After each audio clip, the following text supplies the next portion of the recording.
in a time when people are feeling a great deal of anxiety and fear and reservations about the future, at a time when people are going to work and don't know whether or not they will have a job when they get off, and not necessarily because of their performance, but because of what's happening in the economy.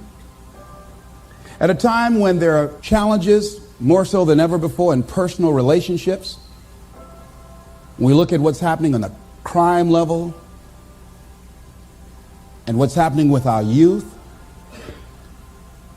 That many times I'm sure that we've all taken time just to stop and reflect. Many times when we hear what's happening in the news or read the newspapers, where's all of this leading to? What's going on here? And so I think that now more than ever, we must begin to look at what are the things that we can do that would put us on some firm footing in life, that will enable us to do some things and use some powers that we have, that many of us go through life never ever discovering that we have those things going for us. And part of that, I believe, is knowing what it is your life worth. What is it that gives your life a sense of meaning and purpose? Because once you find that, it puts you in your power place. See, if you know what your life work is, I encourage you to start working on it. If you can't do it all at one time, do just a little bit of it. And if you don't know what it is that you showed up to do, if you don't know why you're here, I encourage you to find out what your purpose is here. What is the meaning of your life? What will be different? Have you ever asked yourself that question?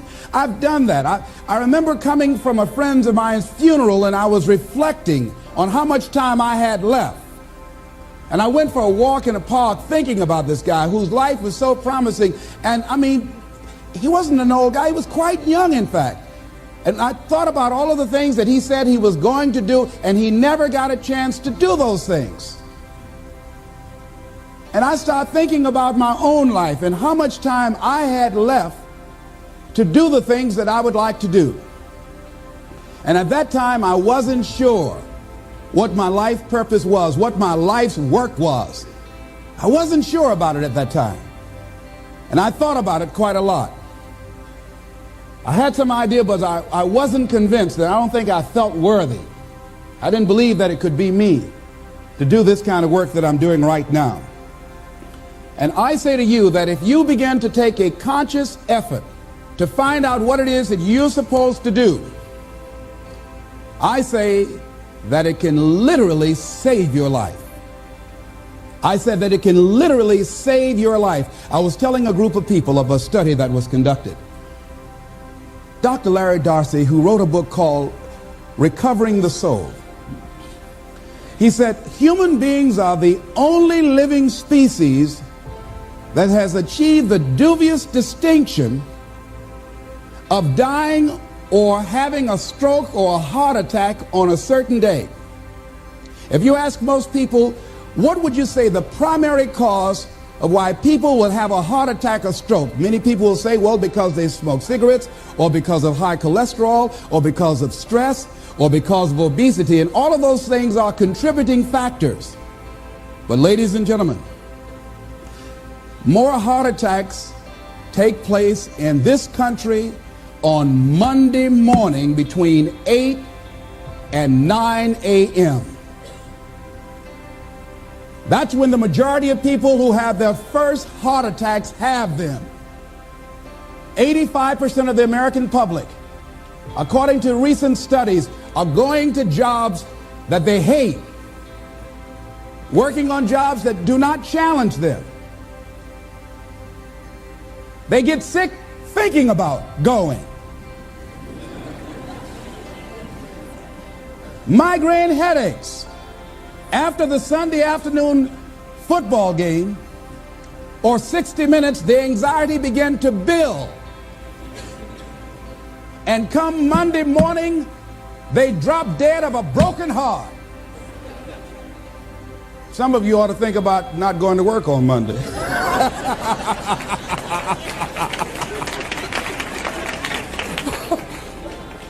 Think about that.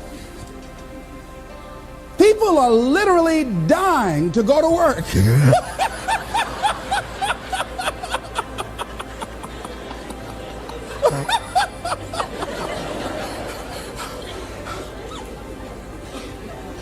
Because, see, when you go to a job and you already know how far you can go, you can already see that proverbial glass ceiling.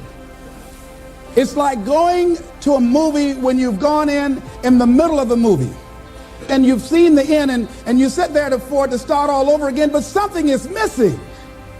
You know what the outcome is going to be. You can't get excited about going through that movie all over again. Am I correct? See, when you're going someplace and you already know how much you're going to make, you already know how far you can go, you're in a dead-end position. It erodes your self-esteem. It lowers your sense of yourself.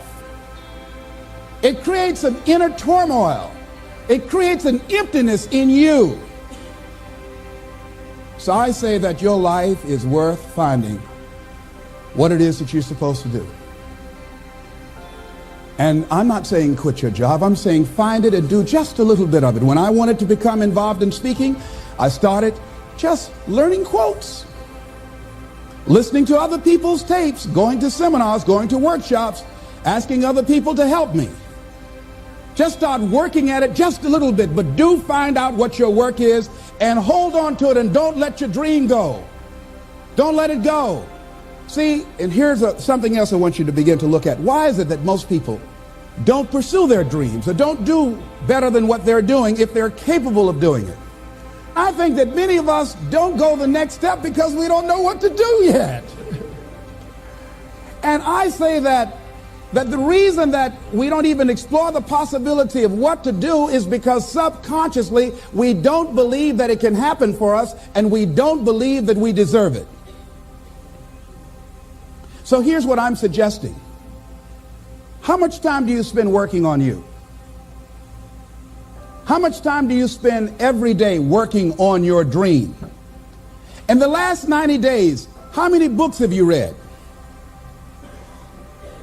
In the last year, what new skill or knowledge have you acquired? What kind of investment have you made in you? So I'm saying that as you begin to look at where you want to go, if you want to make it today, and things are changing so fast you have to literally run to stand still, I'm saying that you've got to make some conscious effort to begin to work to develop you. Here's something else. Most people are not living their dreams because of fear, ladies and gentlemen. I was in Columbus, Ohio yesterday speaking for a particular Ohio department. Young lady named Karen who greeted me, who organized the event. Very talented, very skillful. And she was talking about she wanted to become involved in the consulting business. I said, why aren't you doing it? I said, you have the abilities. I said, you're not here because they like you. You're here because you're doing the job. You're making things happen. And she came up with all kind of ideas, but finally she said, I guess I can't see myself doing it. I guess I'm afraid.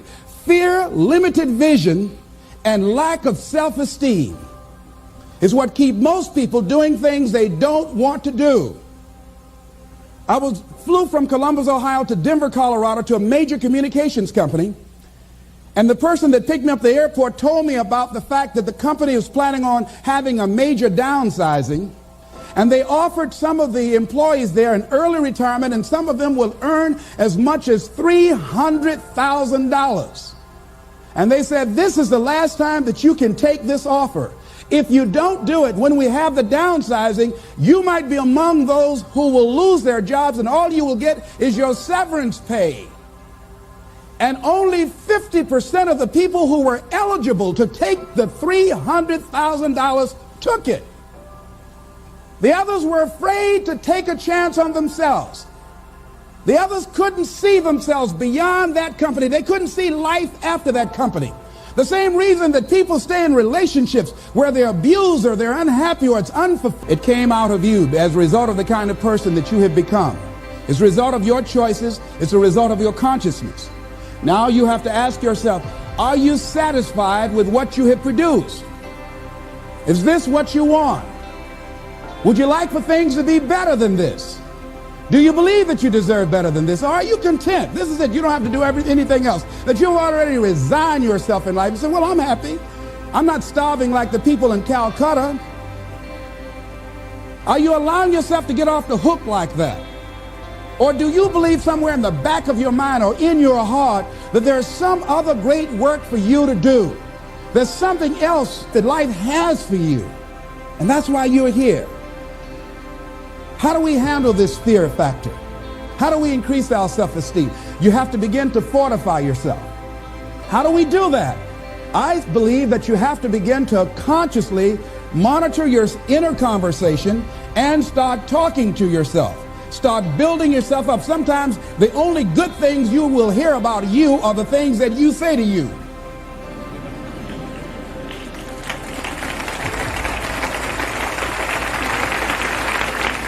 Young lady that was in the audience this afternoon said to me, I told myself yesterday for the first time, I'm proud of me. And she said, I felt good about that. So I'm saying learn to be your own booster. Start building yourself up.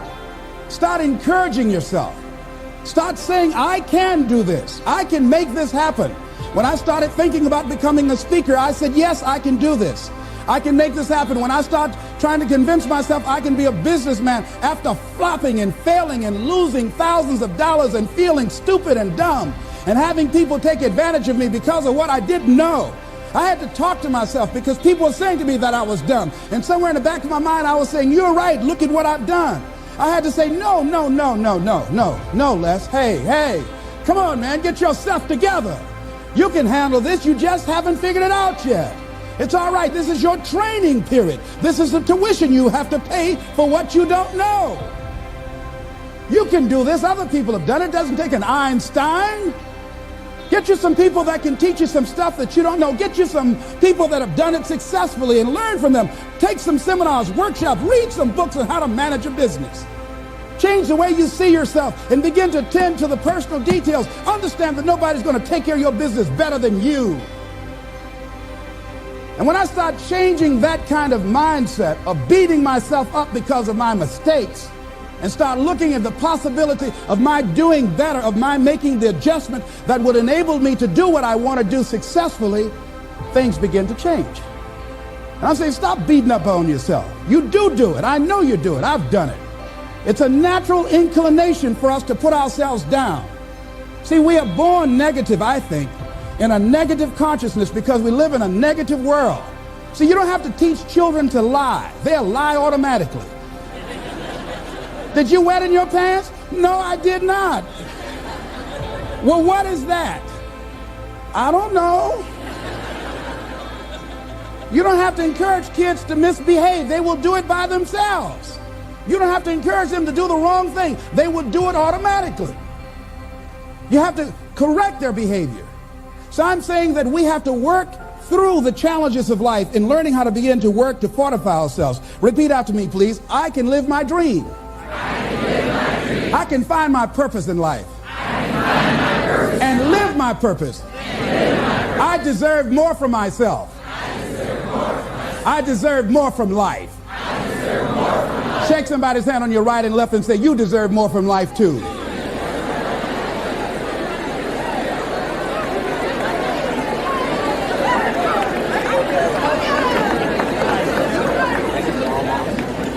Here's some other things, ladies and gentlemen. Begin to guard your mind against negative programming, like turn off the television. Don't watch the news. Don't watch it. I think that more people have a sense of hopelessness and anxiety about life. If you look at the news, you cannot feel good looking at the news. You'll be scared to death. You're scared to go to sleep. I mean, it turns your power down. You've got to be conscious of that. Don't pick up the newspaper and read it. No. Just try this. Just experiment with yourself. Now, if your job depends upon you knowing certain things, let somebody tell you just about those things. But start filtering the stuff you allow to come in your mind. You know that song you used to say, don't let nobody bring you no bad news. I tell my staff, look here, don't tell me any bad news while I'm on the road. Let me handle it tomorrow. I don't like anybody to tell me any bad news at night before I go to sleep. I can't do anything about it anyhow. Why let me go to sleep with that on my consciousness? No, and my staff, they know that. Say, let it wait till tomorrow. And I have a period of time. Tell me bad news between 10 o'clock and 12 noon. After I prayed and meditated and read my books, I'm fortified, I'm ready to handle it. I deal with it, and then I'm out of there, and I'm going on to something else. So you've got to guard the kinds of things that you put in your mind. See, if you don't program your mind will be programmed, because human beings are goal-oriented. That's why we die of broken hearts early. That's why we're running through life to early graves. We're going through life, ladies and gentlemen. And I think that Henry David Thoreau said that most men live in quiet desperation. Most of us go through life running scared. Larry DeAndre, who I think is going to be one of the greatest motivational speakers around today, told me a true story of a friend of his, that every day when he came home from school, when he would get to a certain block in his neighborhood, there was a neighborhood dog that would chase him. And that dog would start after him barking. Boy, he would run, just running from that dog every day. Finally, he just got tired of that dog chasing him every day. He said, this dog come around here today, I'm going to take a brick or something and bust him in the head. So he was walking home that day, minding his own business. Sure enough, same area, there was that dog there. And the dog started barking, he started running, he saw a brick, and he stopped and picked up the brick and turned around, and the dog got close to him. He realized the dog didn't have any teeth.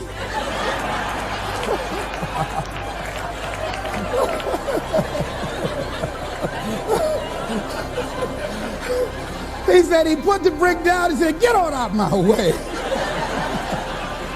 And ladies and gentlemen, all our lives, many of us go through life running from things that ain't got no teeth to do us any harm.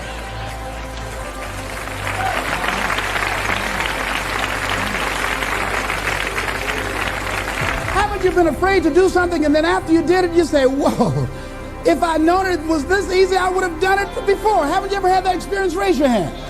Absolutely. So we created this in our minds, false evidence appearing real. We made it real in our minds.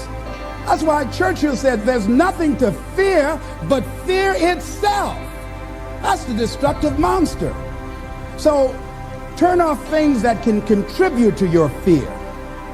Turn a deaf ear to people that all they can do is talk about how negative things are, because they have bought into the consciousness of the world.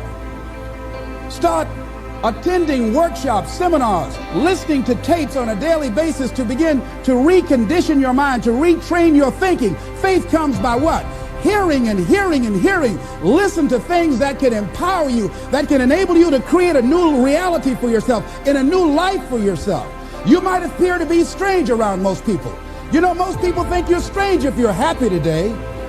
People say, how you doing? I said, better than good. Whoa, what's wrong with him?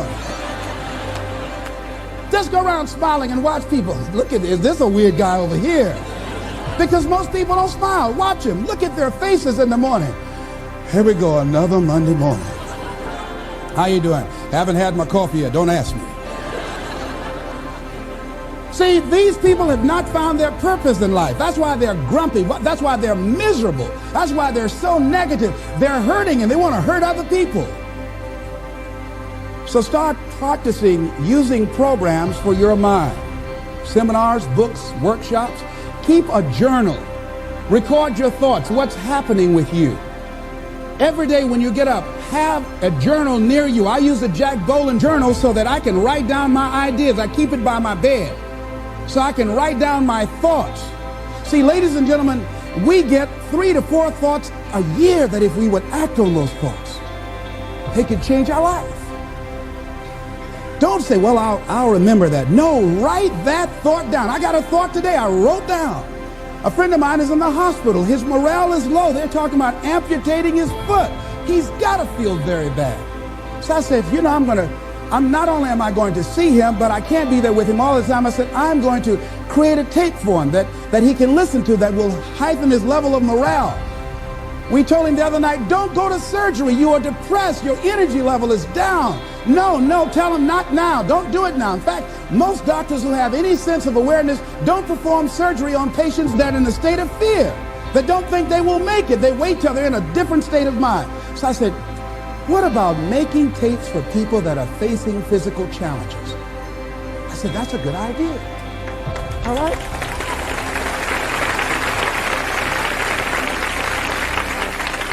See, there are ideas that can come to you out of things that appear to be negative. I have a friend out of Chicago, just met him. He was 23 years old. And this guy, he went financially bankrupt. 2 years ago, ruined his credit. Guess what he decided to do? He found a blessing in it. He wanted to restore his credit. It was very challenging, very difficult. And he realized that a lot of other people during these particular times had ruined their credit. So now he started a credit repair business. Last year he earned over $100,000 helping people to restore their credit. I met a young lady who attends this church, that she was at her father's funeral and she was putting flowers on her father's grave, and she looked around and saw the other grave sites. They did not look well groomed and they were not attended to on a regular basis. She started a grave site maintenance business. Out of that tragedy, something positive has come out of it. And now she's earning more money doing that than on her present job. What idea are you sitting on? Write your ideas down. And then, once you get that idea, take the leap. Hello? Take the leap. See, a lot of people get the ideas and just walk around with them. Have you ever had an idea and all of a sudden you looked around and somebody had that idea and gone with it? Think you're going to be going with my hospital idea. Forget that, buddy. We will be out there together, Jack. Take the leap. See, it's out here in the universe. If you don't take the plunge, I guarantee you, somebody else will. Take the plunge. Go into action. And ladies and gentlemen, you will be surprised at how things will come together. You'll be surprised. Now, you're going to have some difficult challenges. I can tell you that now. Be aware of that. Things are not going to work out exactly right. For a time they will, sometimes. And that's when life is just playing a game with you. I want you to feel good and relax. And then after a while, say, okay, the honeymoon's over now. And then life will come over there and slap you side the head. Say, what you doing out here? Well, this is my dream life. Is that right? Come over here a minute. Oh, you went to the seminar, huh? Come here. I can tell you that. But ladies and gentlemen, go into action with your dream. And don't avoid where the fights are. Get in the midst of the fight. And get some hickeys on your head. Get knocked down so you can learn how to fight, so you can hold your position. See, most people don't get out in the arena of life because they don't want to fight. Most people don't get out there because they don't want to get knocked down. They don't want to be dropped to their knees. But see, you're going to be dropped whether you're on the field or whether or not you're sitting on the sidelines. You're going to be dropped. So at least get dropped for something. Don't get knocked down while you're sitting down. See, that's how most people are spectators in life. You don't want to be a spectator. You want to get out in the field where the action is, and you will be amazed.